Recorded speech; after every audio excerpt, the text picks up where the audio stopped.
View from a Ukrainian drone as several M30A1 Gmlrs rockets slam into a Russian S-300VM/S-400 radar station, each rocket detonating feet over the Russian group, sending hundreds of thousands of tungsten fragments into a Russian 9S-19M high-screen radar and supporting vehicles. It's a second destroyed radar this week. Russian blogger describes the use of drones by Ukrainians from the words of a Russian officer he knows. An interesting perspective. This is the opinion of an officer who is now fighting in the southern direction, and every day he is faced with the results of the activities of enemy developers. So, what do we have? The enemy has a variety of FPV drones. The entire territory is divided into sections and reach zones for different types of FPV. There are FPV charges that carry a huge volume of explosives, specifically for destroying houses, basements, and dugouts. They work in the near zone. There are FPV vehicle hunters that work at 15 to 20 kilometers. There are FPV repeaters that fly up to 25 to 30 kilometers with them. Drones like Baba Yaga work a lot, but they work according to coordinates.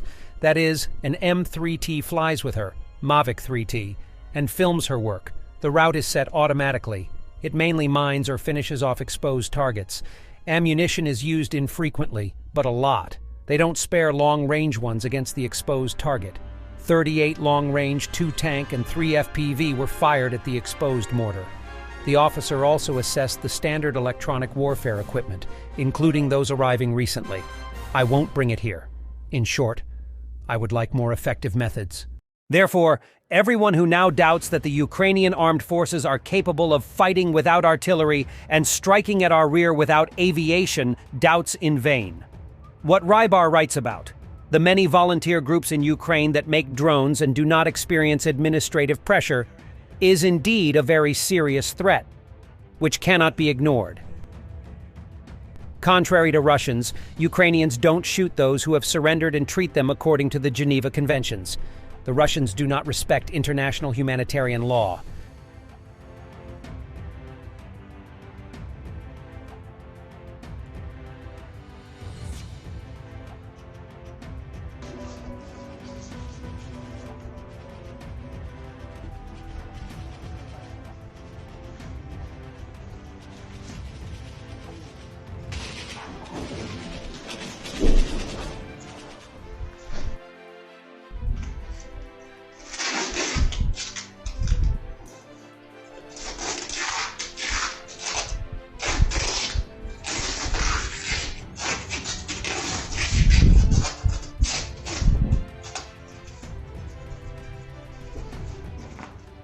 Fighters of the Adar battalion also replenished the exchange fund with 4 Russians.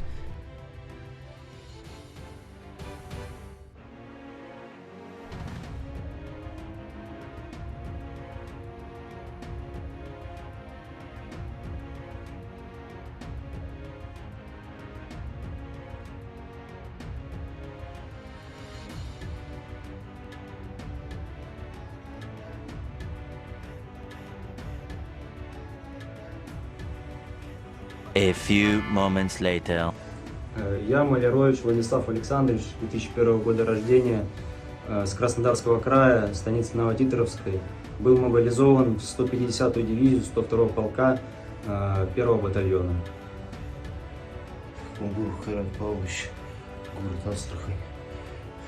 150-я дивизия, 102-й полк, 1-й батальон.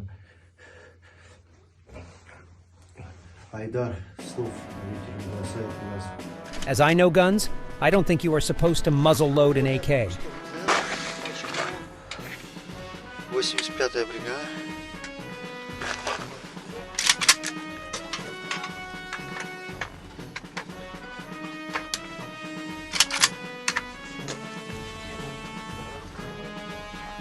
А? Чего говоришь?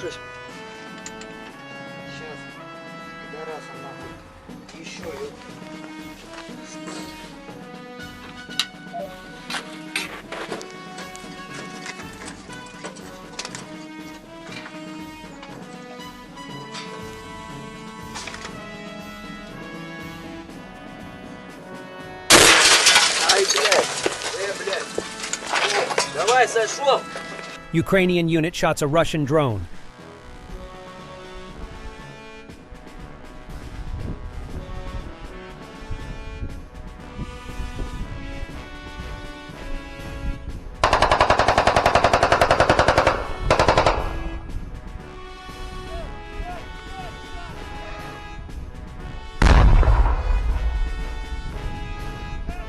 More good news. Greece may send Ukraine a Patriot PAC-3 air defense system with the conditional that U.S. gives Greece financial aid and guarantees that Turkey will not attack Greece, reports Greek Pro News.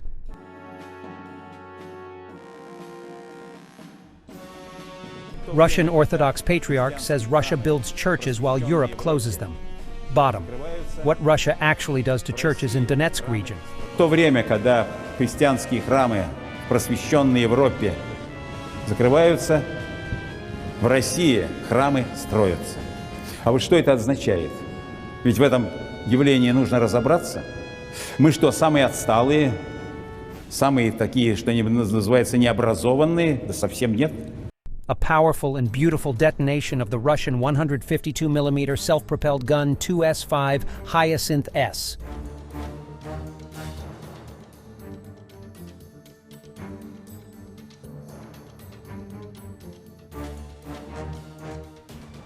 Britain will put its defense industry on a war footing. UK Prime Minister Rishi Sunak, Great Britain will increase defense spending to 2.5% of GDP by 2030. The British authorities will invest an additional £75 billion in the military-industrial complex over 6 years.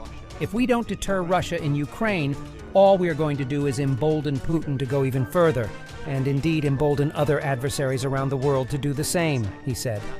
The right thing to do is to invest more in our national defence, and that's why we're going to go to 2.5% of GDP by 2030, starting today and steadily increasing.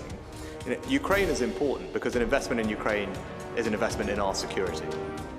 If we don't deter Russia in Ukraine, all we're going to do is embolden Putin to go even further, and indeed embolden other adversaries around the world to do the same. And that will end up not just costing us more in the long term, but undermining the world order that we spent decades building. Thanks for watching, and don't forget to subscribe.